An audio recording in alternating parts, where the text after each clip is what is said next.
Do Ontario's former premiers still stand by the policies they became known for? The Premier Files explores all of that and much more.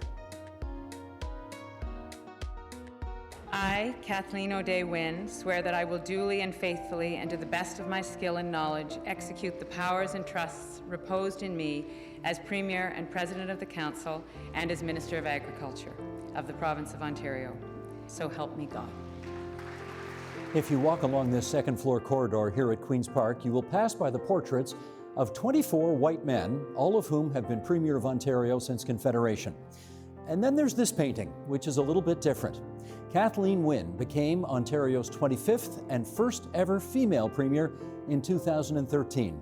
We spoke to her at Victoria College at the University of Toronto about the challenges of being a pioneer in public life.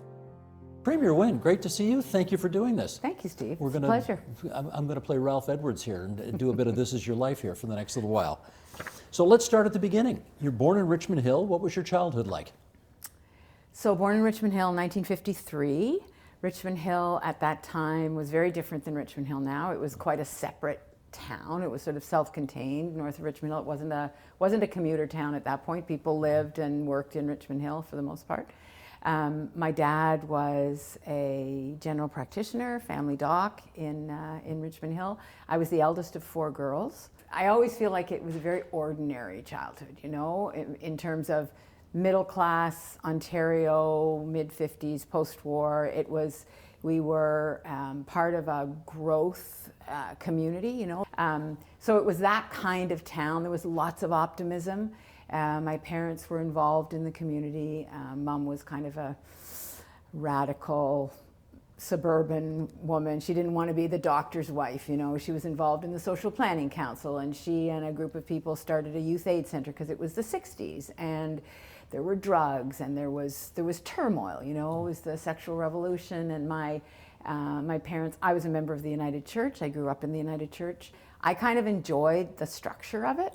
You know, in high school, I was on all the teams because there were only 500 kids in the school, so in Richmond Hill High School. So, but you were athletic. I was athletic enough to be on all the teams that I wanted to be on, and so, you know, those were really important, happy years for me. The school was a happy place for me. I can remember my nursery school. So, I think the fact that I had 2 little siblings and then 3 little siblings made school a happy place away from that chaos. So. Is it stretching it too far to say that a future Minister of Education, a future Premier, would have been influenced by her personal relationships, connection to the public school system back in the 50s? I think it's not a stretch at all. My grandmother had been a teacher. My uncle was a professor at U of T. Education was valued highly in our family. But I think it was my grandmother, Eva Crummer. She taught in the north. She left Watford when she was 17 to teach. She went to normal school for 6 months or whatever they had to do, and then she started teaching in the early 1900s. And she was her own person. She'd been orphaned when she was a baby, and so she really seized life, and education was everything to her. She told stories about teaching the Italian immigrants in Sault Ste. Marie, the parents of the kids in her class. She started doing ESL classes after school because the parents didn't speak English, you know. So I guess one of the themes running through my family was, if there's a problem that needs to be solved, you know, you should figure out a way to solve it. I'm always interested in successful politicians who run for the first time and lose. And you were one of those kinds of politicians, right? You ran for school board trustee in Toronto and lost in 1994. And then you ran again to win a nomination for the Provincial Liberal Party in, was that 1999? And lost. Lost again. Why didn't you give up after going 0 for 2? Well, first of all, I highly recommend losing first rather than losing after, because winning is great, but if you've lost, you know you're going to live. You know there's life after. Why didn't I quit? Because I loved the exercise. I loved knocking on people's doors and being able to skip the the small talk and just having a conversation about something important. In that case, it was their kids' education. You know, I just thought that was amazing. And so it actually, losing actually gave me kind of a glimpse of what it would be like to be involved in that work on a day-to-day basis. And it actually kind of firmed my resolve to do it. And then the next test was a nomination race going on in Don Valley West, where I ended up eventually. But there was some, you know, talk about, well, why don't you go and run in Don Valley West? You can do that, you know, we'll hold the nomination for you. We'll wait till you've had time to sell memberships. And I was kind of going over this in my mind, whether I wanted to do it, because I already knew Paul Davidson was working in Don Valley West to be the candidate. And just a couple of days before I was, you know, I had set a deadline when I was going to make the decision. One of his friends and supporters came to my house and said to me, Kathleen, please don't do this. It's the wrong thing to do. Don't challenge Paul. Don't challenge Paul. Don't go in and, you know, just, it will not be a good thing. People will be angry. And I didn't. She convinced me not to do it. And then I went and worked for Paul. Jane and I worked very hard for Paul in that '99 election. And because of that, it's just, all the things you do that are the right things, as I've learned in politics, come back at you. It's kind of like life, right? They come back to help you. So we became good friends. We'd worked in that campaign. He didn't win that campaign in '99. And then when it came time for him to make the decision to run in 2003, he'd already decided he was moving. He was going to Ottawa. He was taking another job. And he came to me and he said, well, I'm not going to run, and Andrew Bevan will work for you if you'll be the candidate. So that's how I connected with Andrew Bevan. So I won that nomination in 2002, and we started working. If you remember, Ernie Eves was, well, of course you remember, Ernie Eves was the premier, and it was on again, off again when the election was going to be called. We waited, and we had brownouts and blackouts, and it was a mess, the run up to that election. And it was SARS too, right? There was a lot going on. And a case of mad cow disease. And mad cow disease, yeah, it was really a mess. But what it did was it gave me a lot of time to get ready. I went around that riding. My team and I knocked on 40,000 doors in that run up to the campaign.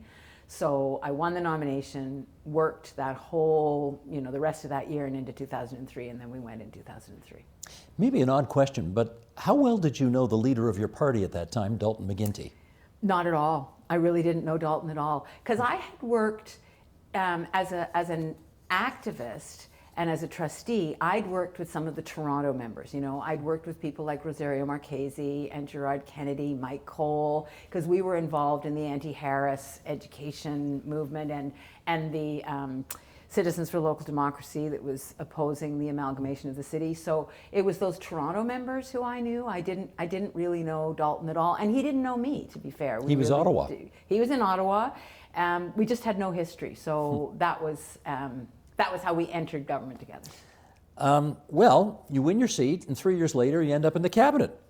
But those 3 years that I was in the backbench are important, because I didn't know the system at Queen's Park. I'd been at the municipal level and in the school board. I knew the school board really well, but I didn't know the system at Queen's Park. I didn't know it. I mean, I knew it from afar.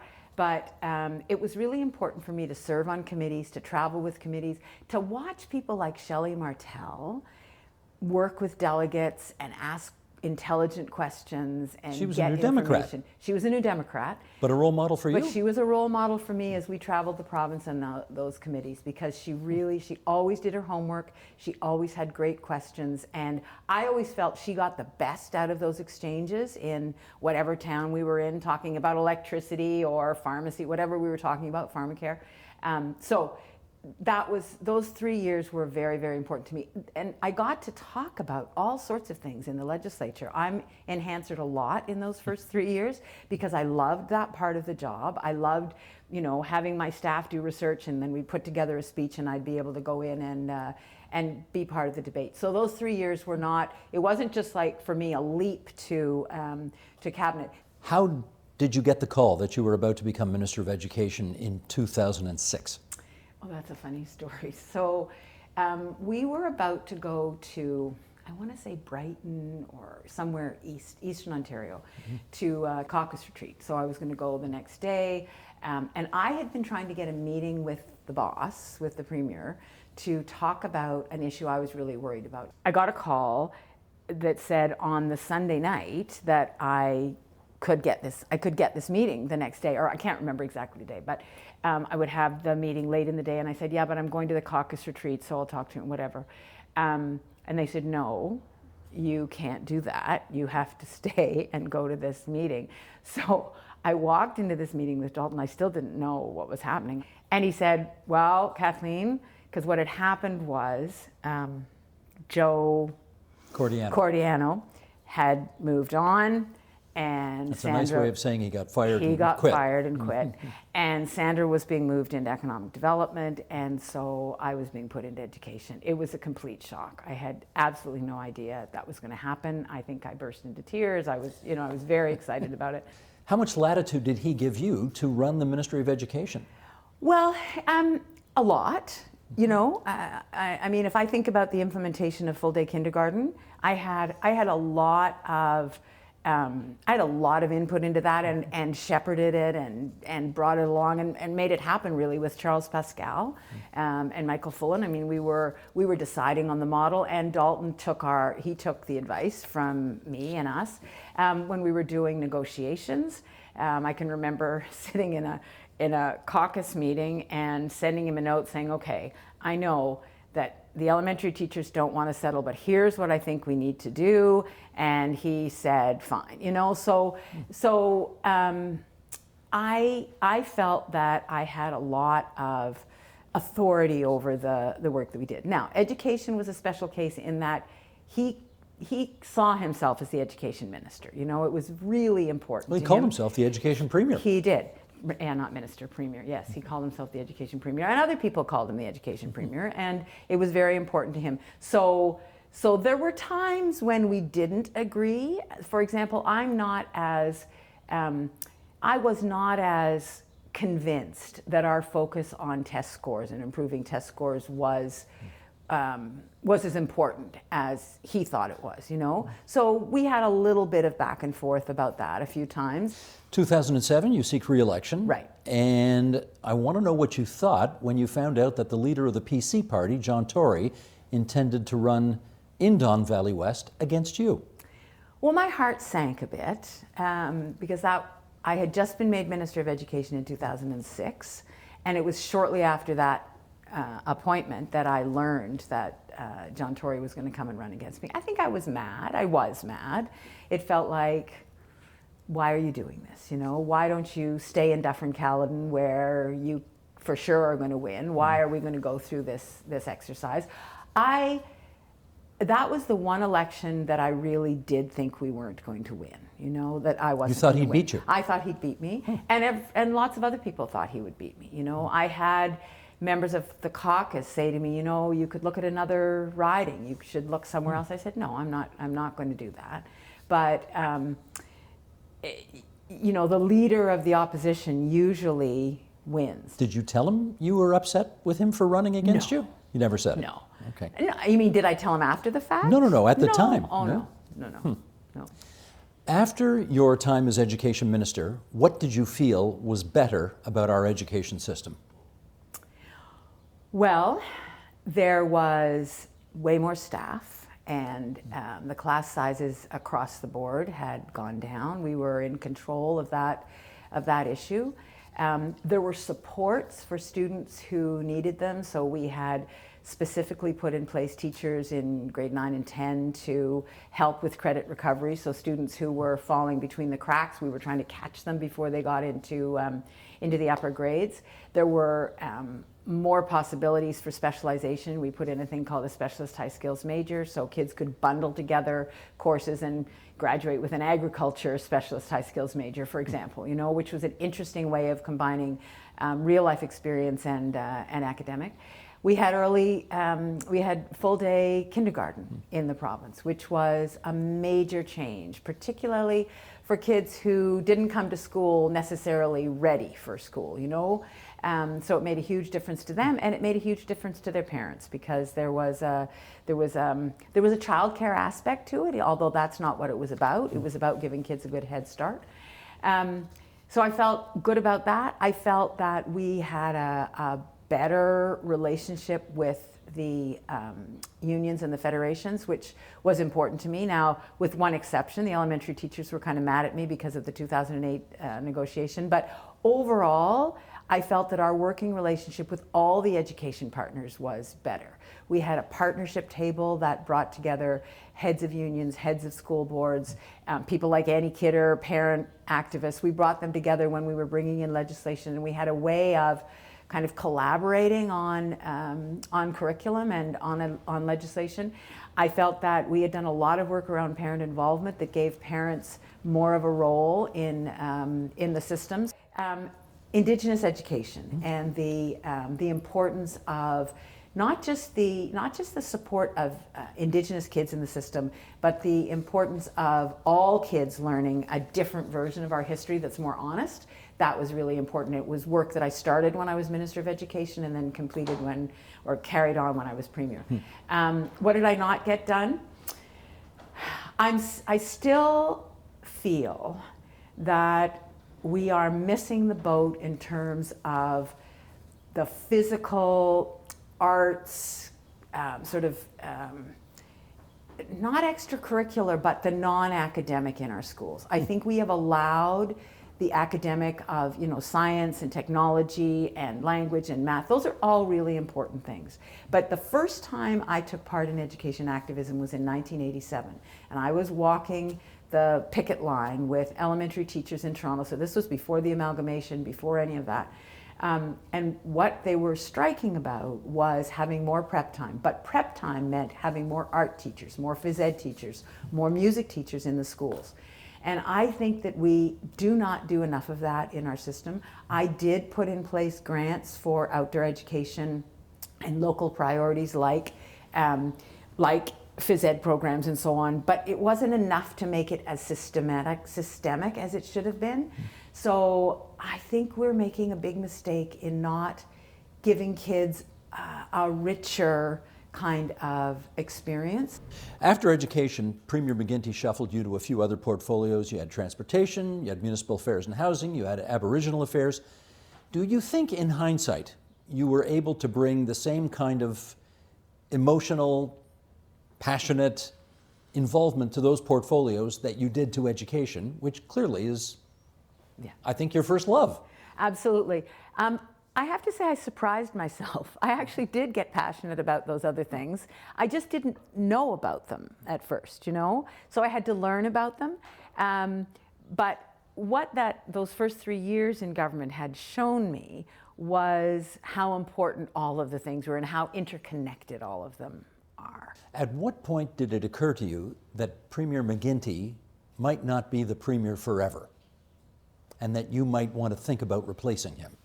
I think when we won the minority in 11, but honestly, at that point, I was not thinking about running for the leadership. That was not something that I had, would have thought was in my scope at that point.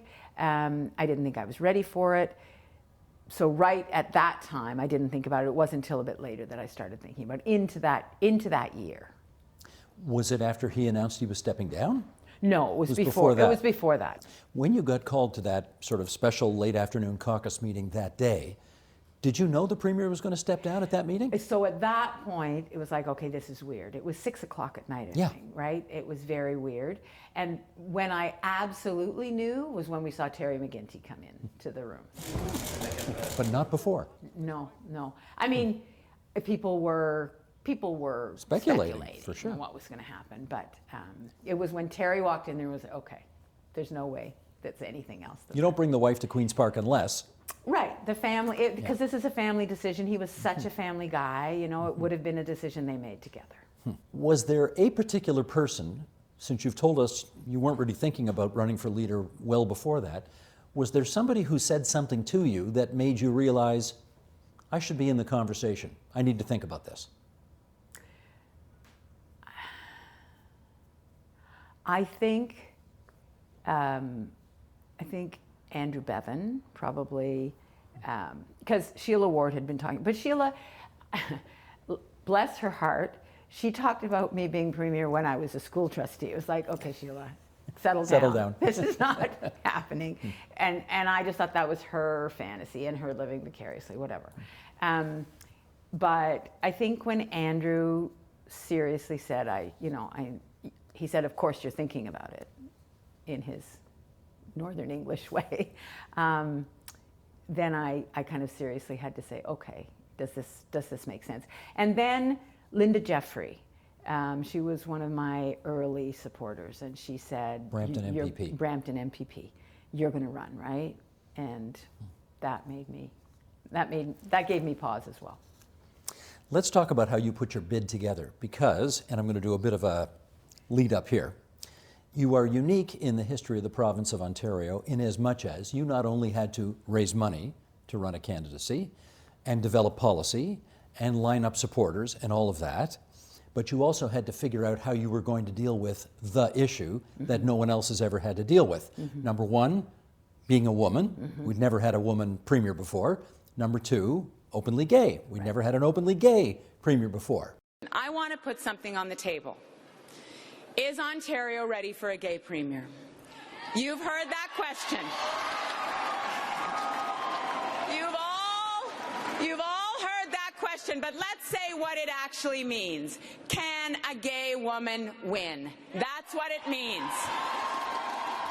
As you sat down with your people to figure out how you wanted to handle all that, let us in on those conversations.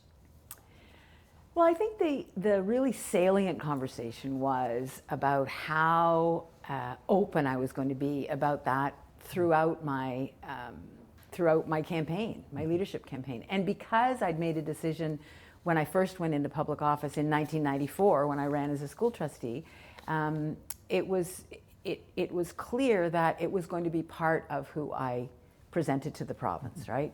So I think right down to what was going to be in my speech, the leadership speech, which laid it on the table and said to people, this is who I am. We talked about that. I mean, I had members of my riding association come to me and say, Kathleen, please don't run, because you cannot be the premier. You cannot be elected because you're a lesbian, and please don't run. And that kind of conversation only firmed my resolve that it was important for me to run, because that's how homophobia works, right? Important for you to run, but not necessarily, if I can use this expression, put it in the window. You could have run without ever referencing it, but Right. you didn't do that. No, I didn't. Well, there was no point in that. There was no point, because I had been open all along. I mean, one of the committees that kind of vaulted me into thinking that I could run for school trustee was called Education Against Homophobia. I had been leading a parents group to improve the equity education on LGBTQ issues at the Toronto Board of Education. So there was no point in me pretending that wasn't going to be part of my presentation to the province. We are the Ontario Liberal Party, the best party in the best province, in the best country in the world. Thank you. So you gave the speech on Convention Day at Maple Leaf Gardens. How do you think it went? I think it was wonderful. I mean, for me, it was a wonderful experience. I loved doing it. I felt in my skin. I loved the feeling in the room. Well, I was going to say, you were not the front runner going into that convention. No. Sandra Pupatella was the front runner. Exactly. Do you think that speech moved votes and helped you win? I know it did. I've had people tell me they switched their vote. They came in as Pupatella delegates, or they came in, whatever. I think the difference, and I don't know, and I haven't actually had this conversation with Sandra, but I think that because I took a less pugilistic tone. I think because I said, I'm going to talk to Tim Hudak, I'm going to talk to Andrea Horvath, you know, we got to work together. And I didn't say I'm going to try to beat them down, you know. And then in fact we extended the life of the government for a year because of that, and I met with Andrea. So I think that tone was what the party was looking for. Because remember, we figured we were going to lose the next election we went into, right? It was 2013 or 2012. 2013, by the time we had the convention, we didn't think we were going to be able to get up off the mat, which is probably why the party was willing to try a woman, you know, that's the story.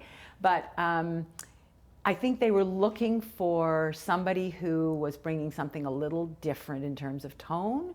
And so I think that was part of what convinced people to support me.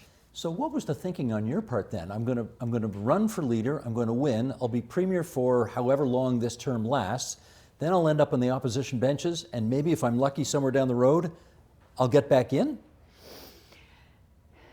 So, because that doesn't sound... You know, you give me, I think you give all of us way more credit for a long-term plan than we deserve.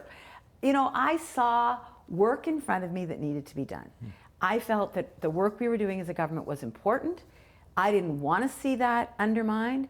I didn't think that the opposition had a plan that was going to help the people who I knew needed help in the province. I felt that we had, of course, made mistakes. There were bridges I wanted to rebuild. You know, we had gotten on the outs with the education workers. I wanted to rebuild that bridge. So I saw that work ahead of me, and I didn't know whether we could win an election or not, but I thought it was worth a shot. This is just the most cliched question in the book, but I have to ask it anyway. How meaningful was it to you at the time to be sworn in as the first ever female premier in the province of Ontario? You don't go into things to be a role model, but once you're there, I think it's important to recognize who's watching. I'm just trying to imagine what it was like, though, when you walked down the hallway of the second floor of the Legislature and you passed all of those portraits of all of those older white men, knowing that someday there would be a portrait of a woman up there and it would be you. Do you remember that moment? I do. Well, you know, what I remember is moment after moment, when I was elected in 2003, walking down those halls over and over again and looking at the pictures, not just of the premiers, but of the parliaments. All these guys with their big long beards and, you know, looking at the dates and realizing that was when my grandmother was a kid, you know, and realizing what a male bastion it was. So yes, the reason I moved very quickly after we lost the election in 2018 to get my portrait on the wall quickly was just that, because I wanted the kids who came into the Legislature to see a woman on the wall and to realize that it was possible for them to be there. Okay, one of the first things that you felt you needed to do after you became premier was apparently apologize for all of the screw-ups related to the gas plants. And you did a bit of a circuit. I remember you came on the agenda and you said, I apologize, I think 11 times in that interview about the fact that... And I must have done at least 11 events where I apologized. I want to address the issue, particularly of the relocation of the gas plants. The decisions around the relocation of the gas plants that were made were wrong. I've apologized. I've taken responsibility for those decisions. But they were wrong, Suresh, and there was public money that was wasted in those decisions, and that shouldn't have happened. You didn't make that decision to cancel the gas plant, and I wonder if at any point during all of that you thought to yourself, geez, is this what it's going to be like? I'm going to be spending the next however long I'm premier cleaning up the messes of the previous guy?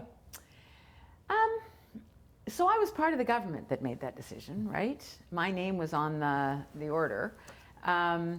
With his. My hunch is you weren't the decider, though. I was not the decider.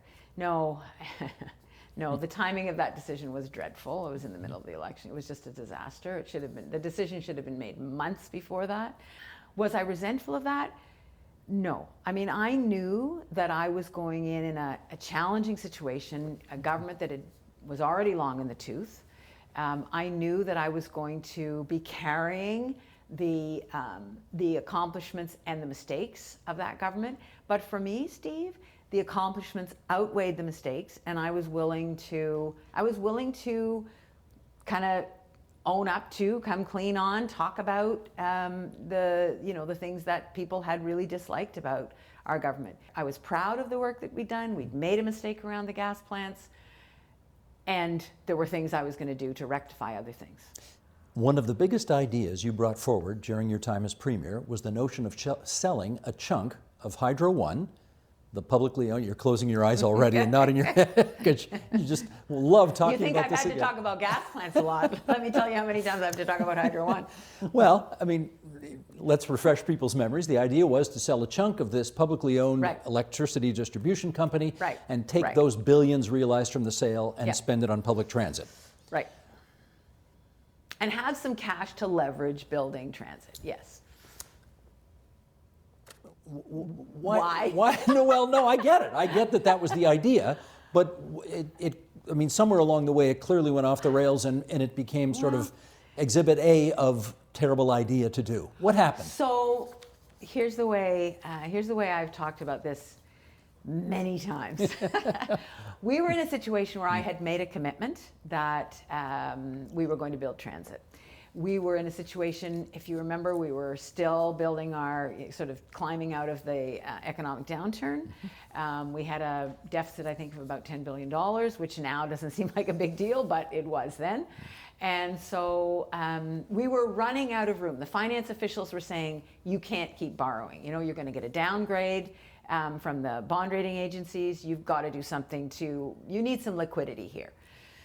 So I brought in some financial advisors. Ed Clark led that team, and we talked about the LCBO, we talked about OLG, so the Lottery Gaming Commission, and we talked about Hydro One. Basically, what are the assets that we own as a province that we could leverage to build new assets, right? Distribution of electricity was already at least partly privatized. Hydro One only delivered about 25% of the electricity to about 25% of Ontarians. And so I thought, okay, we can find a way to communicate this. The other interesting thing was Hydro One was not a very popular company when we went into this whole exercise. It became the darling of everyone as we went through the process. But so I was convinced that this was a good idea in terms of policy.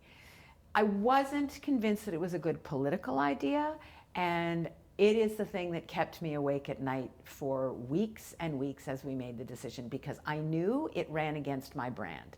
You know, I knew that people saw me as a left of center liberal, that the public sector was near and dear to my heart, which it is, and so people would look askance at me partially selling off this asset. Bit of a Tory thing to do, isn't it? It was a bit of a Tory thing to do. But I will say, I don't think it was the wrong policy. I am pragmatic. I'm a liberal because I am not ideological, you know, and I actually do believe that where there's an idea that makes sense, we should do it. If we can protect the people who need to be protected. I was very keen on there being the possibility that the head of Hydro One could be removed by government, which Doug Ford did right after he was elected. I was very keen on there being commitments around, you know, delivery to rural and remote northern customers. So there were those kinds of things that were built into the sale. But it was a terrible political idea. You know, it was a terrible political idea, and it came at a time when electricity prices were going up. So the opposition, particularly the NDP, could conflate the notion of selling off part of Hydro One and increased electricity prices. Even though the electricity prices were not going up because of the partial sale of Hydro One, they were going up because we had made billions of dollars of investment in electricity infrastructure. But the two things happened at the same time, and so politically it was a disaster for us. What were your expectations going into the 2014 election, which would have been your first as leader? That we had a shot, but that it was a long shot to win. I there are a couple of times in my political career, I always had a plan B. But in 2007, when John Tory ran against me, and in 2014, Jean and I did have a plan B. Which was what? Well, in 2007, our thought was maybe we'll go for 6 months and live in Ireland. Like do a break from Ontario. That was probably something like what we would have done in 2014. Definitely get away, because I knew how hard it was going to be to lose. So that was my expectation in 2014. When did you know you had a shot to win? More than just a shot, actually, that you had a good feeling about winning. So there are a couple of moments in that campaign that I remember clearly. And one of them, because a lot of it gets to be a blur, but we went to Walkerton and we talked about regulations. And because the Tories were talking about reducing regulation and red tape and that kind of stuff. And I remember standing in Walkerton and talking about what happens when you don't have protections in place, and referencing the people who had gotten so sick in the Walkerton in the water crisis. So thousands, yeah, thousands of people. And I remember thinking, this is a message that is going to resonate, and it did. But it was when Tim Hudak made a mistake on the calculation of the numbers of jobs. First of all, he announced he was going to cut a number of jobs, then he was talking about how many he was going to create, and he got the numbers muddled. And I could see our guys were going to make hay of that, and it undermined his campaign. So when I listen to the pundits now talk about that campaign, it's like that's all it was. It was that Tim Hudak and his campaign weren't able to keep the numbers straight and make their argument that's what made it possible for us to win. I like to think there was a little bit of the positive on our side, but I know that the Tory campaign faltered, and it was those moments where I felt it personally. When Tim Hudak announced, I think in Barrie, that he wanted to eliminate 100,000 positions, not fire 100,000 people, but eliminate 100,000 positions in the public sector, broader public sector. Did you immediately understand that was something you could seize upon? Absolutely. I mean, it's easy to make the argument that if you take 100,000 positions out of a government that actually functions pretty well, something's going to fall through the cracks, and that's when we were able to make the argument that if you remove these protections, you remove this work, then bad things are going to start to happen. And it wasn't just about, to your point, it wasn't just about people losing their jobs. It was about the work of government, the work of safety, the work of community protection not being done. Did you know election night you were going to win? We did this! Thank you! My team, I think, did. I think, I was less convinced of that. Certainly not convinced we were going to get a majority. That was, and we didn't have a huge majority. I think it was like 4 or 5 seats in the end. So I was definitely hopeful that we'd be able to eke out a win, but would we get to a majority that was actually comfortable enough for us to govern? I didn't know that for sure. And when you saw that you did, that was pretty exciting. It was very, very cool. It was one of those moments where you'd sort of pinch yourself and think, okay, did this really happen? And we'd worked so hard, and the team was so happy, and it felt like a huge validation, Steve, of the work that we had done. Okay, so you inherited a minority, you got a majority. That doesn't happen all that often, so it's a pretty good vote of confidence. How much of a honeymoon do you think you got after that majority? A couple of days. It seemed kind of short, didn't it? Not very much, yeah. Why do you think? Well, because we weren't a new government, and we were in the traces, we were on the job, and I had said we were going to come right back, and we got right to work, and there was stuff that we had promised we were going to do. Your numbers started to decline fairly precipitously. I think after a couple of years. A couple of years. It was around 2016. Yeah. Yeah. Do you know what did that? I don't know whether I had just not been able to keep it new enough or to do enough brand new things that made people feel that we were, that we were on a good track. Because the first couple of years, and the economy was good. I mean, the economy was getting better. The economy was actually pretty good at the end of our term in 2018. I haven't seen polling on this, but I do remember anecdotally hearing people at the time saying, she seems very preachy now. Yeah. Were you picking that up? Well, I think that's what I mean, but I think people, and maybe I was. There's a lot of being a woman connected to all of that, and I've never used the excuse that I was a woman for why we lost, but I do think that there's a different standard that women have to live up to or abide by than men do. And people think of women in leadership differently. So there's no doubt that, people got tired of me. People didn't like the way I sounded. Maybe they didn't like the way I looked, whatever. I grated on them. And that's a painful thing for me to have to say, but I think that's the reality.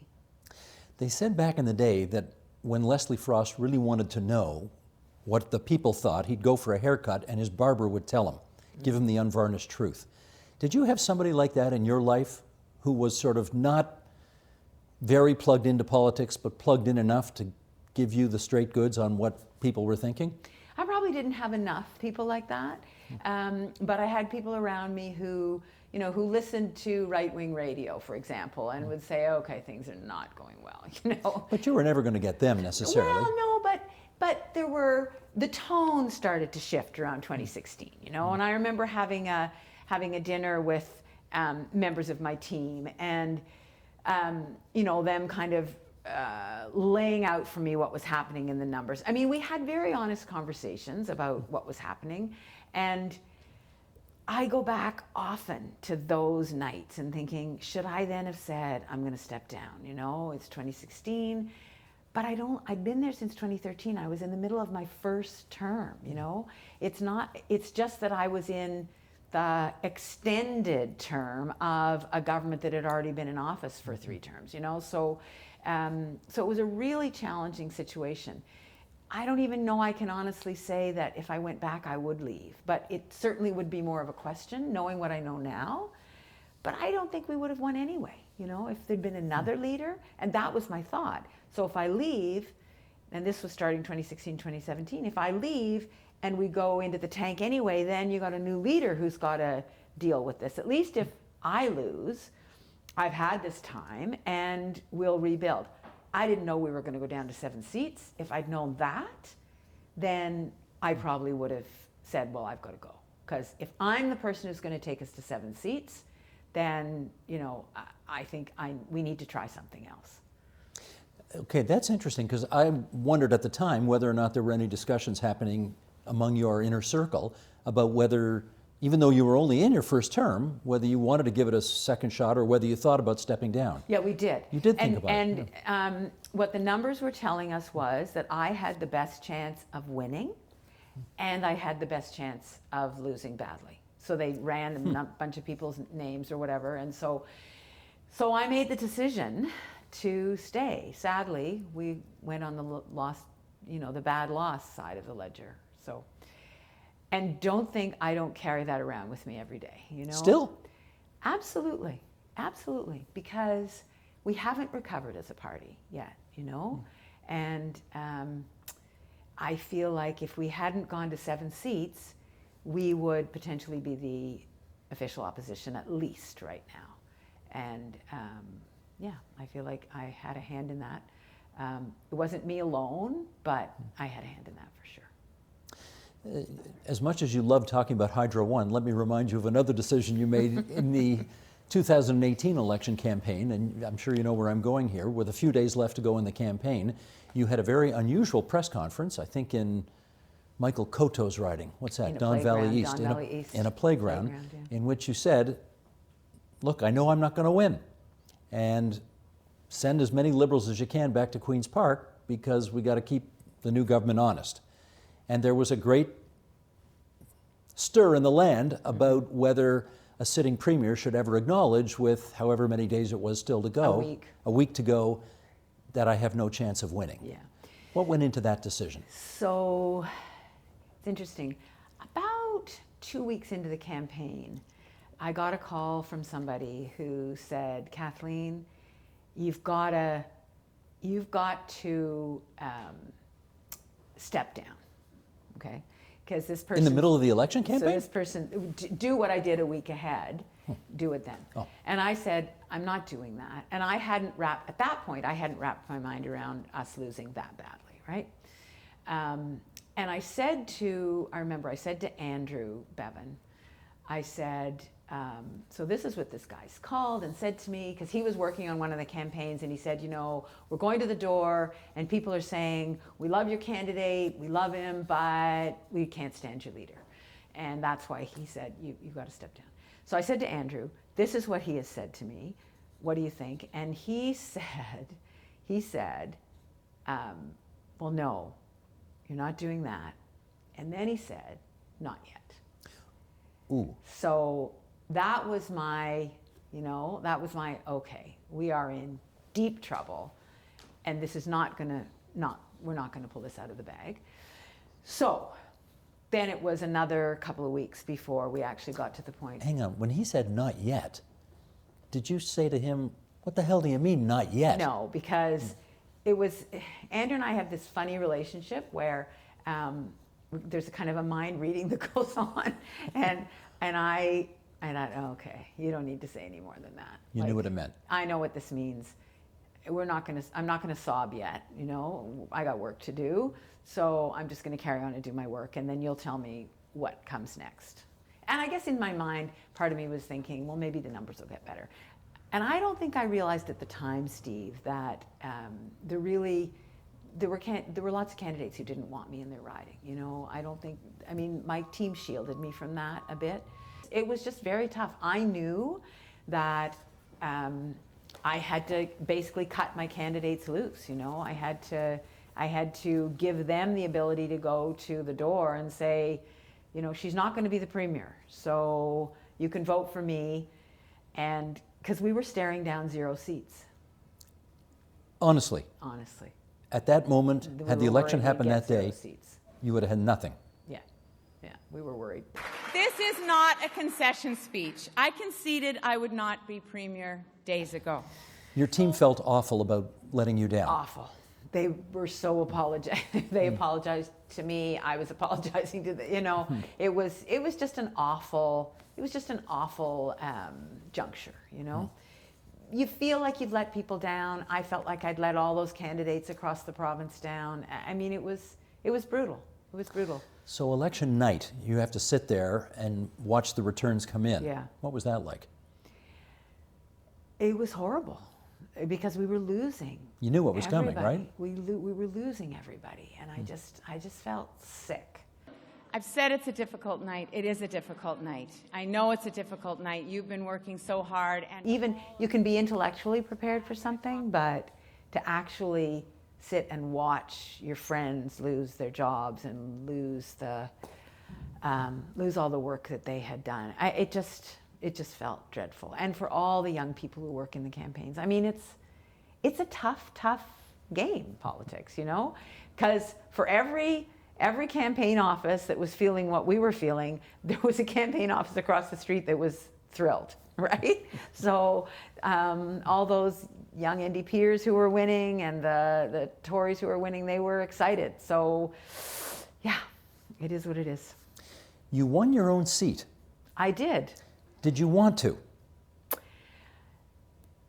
It felt like, I mean, there were people who said, oh, I hope you lose, you know, but... It's cleaner if you lose. You can walk away. I guess so. But having won, I felt like, okay, well, I won this seat in a sweep that went the other way.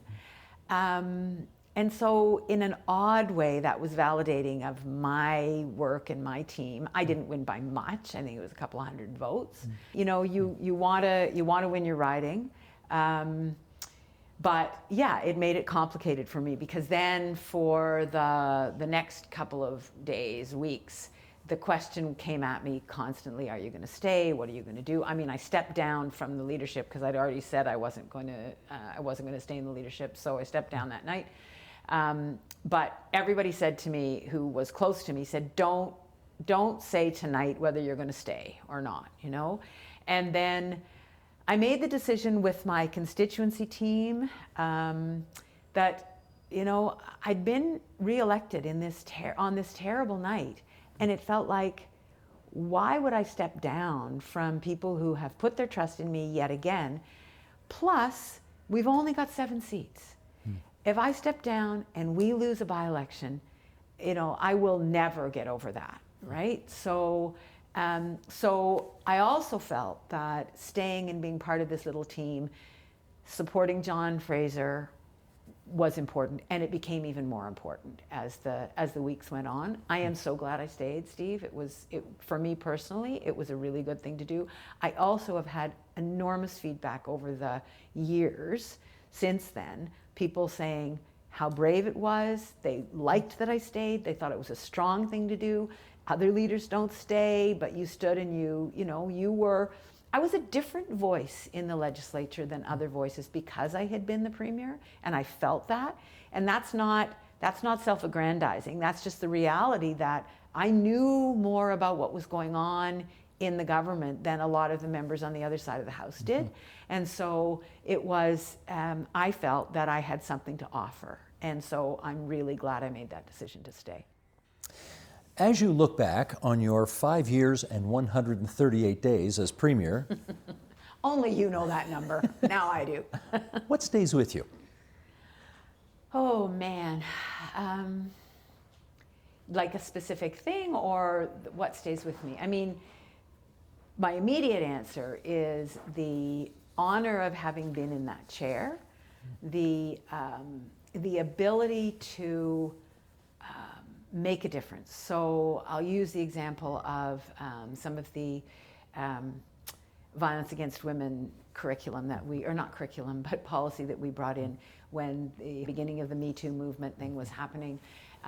To be able to say to my staff, okay, I want you to go to the ministries involved, so Ministry of Health, Ministry of the Attorney General, the Women's Directorate. I want you to go to all of these places, and I want you to ask them to bring forward policy and ideas that we could move on very quickly, that could strengthen this sector, that could put more protections in place for women, for victims of assault and so on. I mean, that to be able to move that quickly on issues that were so important, to be able to put into budgets direct funding for increases of salaries of female-dominated professions. Our first budget put money directly into early childhood educators, developmental support workers, and personal support workers. You know, to be able to pull those levers that would have a direct and immediate effect on people's lives was amazing. When we raised the minimum wage, you know, to this day, there are people who work in grocery stores who will say, if we hadn't had that increase to $14 an hour, then we wouldn't be where we are now. You know, we raised the floor and changed people's abilities to earn a living. So the ability to make change like that it's heady stuff, and it's what I feel is the reward for all the other crap that you put up with.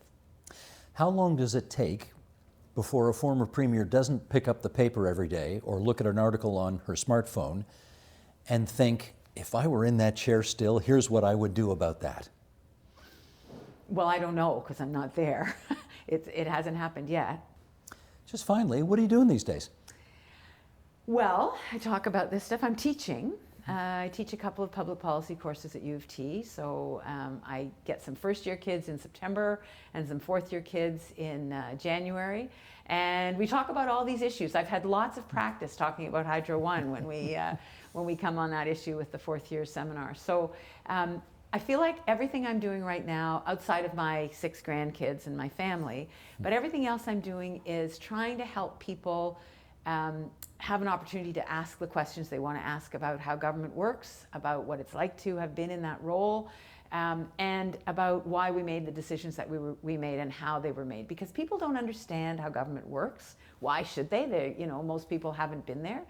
And I always remember there were only 24 of me before, 24 people before me in that chair. So I kind of feel I have an obligation to be available if people have questions. And people do have questions. A lot of people want to know what it was like, and they want to know how we got to where we were. Last question. When one of those students that you're teaching comes up to you, as I suspect somebody has done, and says, Premier Wynne, your example has proved to me, especially if it's a female student, that I never want to go into politics because I just couldn't stand all that crap you went through. What's your response? Well, actually, some of them say that at the beginning of the class. They come in and they will say, I don't like politics, and I'm taking this course because I need to know more about Ontario, whatever the reason is, but I don't really like politics. It's an elective, But they don't say it at the end. And what I've had young people say is, you've changed my mind about politics, you've changed my mind about what can get done, and that's my mission, is to help young people understand that while it is tough, it is so worth it. I just can't imagine anything that's more worthwhile than making sure that little kids have decent schools to go to, So I think that it is really important that politicians talk about the good and the bad and the ugly, because there's always going to be bad, there's always going to be ugly, but there's also always good. And it is a worthy pursuit, no matter what. There are pundits who talk about, the elected politicians like they are nobody. They're not nobody. They are somebody in their communities, and they are somebody who is trying to solve problems. And we can't forget that. Thank you. You're very welcome.